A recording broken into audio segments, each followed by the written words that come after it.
Microsoft Excel simple sort assignment 4 অর্থাৎ অনুশীলনী 4। প্রশ্নে দেখো বলা রয়েছে কর্মচারীদের রেকর্ডগুলি তাদের ডেজিগনেশনের অ্যালফাবেটিক্যাল অর্ডারে সাজাও। আমি এবার এটা সলভ করব সমস্যাটা, লক্ষ্য কর। তোমরা জানো প্রথমে ডেটাবেসের যে কোনো একটা সেল তোমাকে সিলেক্ট করে নিতে হবে।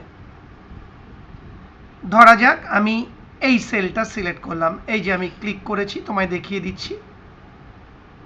এই সেলটাকে আমি সিলেক্ট করলাম। এবার মাউস পয়েন্টার উপরের দিকে নিয়ে যাচ্ছি ট্যাবের অংশে।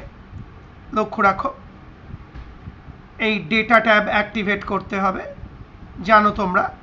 এই যে ডেটা ট্যাব অ্যাক্টিভেট করতে হবে, আমি মাউস পয়েন্টার ঘোরাচ্ছি, এই ক্লিক করলাম, অর্থাৎ ডেটা ট্যাব অ্যাক্টিভেট করে নিলাম।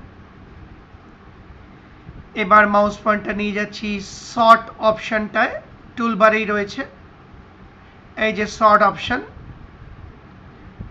ক্লিক করলাম।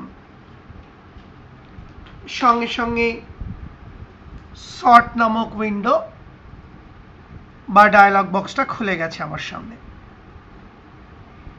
এখানে যে sort by drop down list আইকনটা রয়েছে, এই যে ড্রপ ডাউন লিস্ট আইকন, এই ড্রপ ডাউন লিস্ট আইকন এবার আমি ক্লিক করব। এই যে ক্লিক করলাম।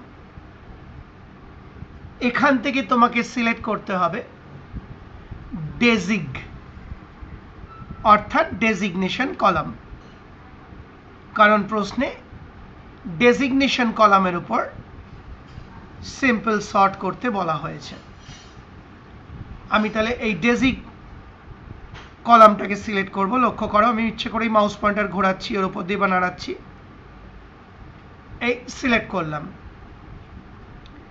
এবার মাউস পয়েন্টার নিয়ে যাচ্ছি অর্ডার অপশানে,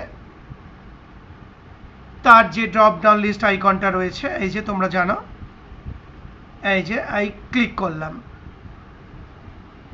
এখান থেকে আমি সিলেক্ট করব এ টু জেড অপশন, অর্থাৎ এ থেকে জেড, কারণ প্রশ্নে অ্যালফাবেটিক্যাল অর্ডারে সাজাতে বলেছে, অর্থাৎ অক্ষর অনুযায়ী। সেই কারণে এ টু জেড অপশনটা তোমাকে সিলেক্ট করতে হবে। এই যে এ টু জেড, এই সিলেক্ট করলাম।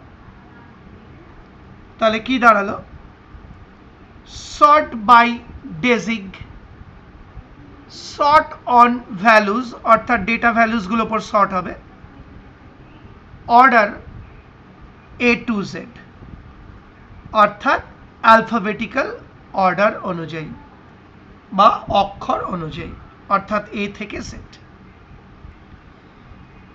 এবার আমি ওকে বাটনে ক্লিক করছি। লক্ষ্য করো এই যে ওকে বাটন, মাউস পয়েন্টার ঘোরাচ্ছি ওপর দিয়ে, এই ক্লিক করলাম।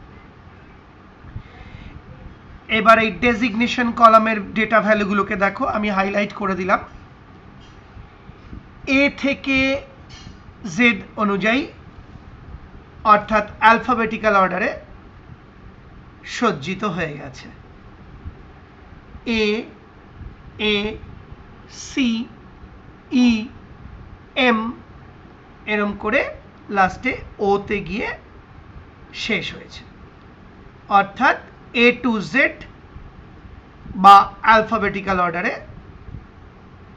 সজ্জিত হয়েছে বা বিন্যাস হয়েছে, এবং সেই অনুযায়ী সমস্ত রেকর্ড এমপ্লয়ীদের বা সমস্ত এমপ্লয়ীদের রেকর্ড বিন্যস্ত হয়ে গেছে।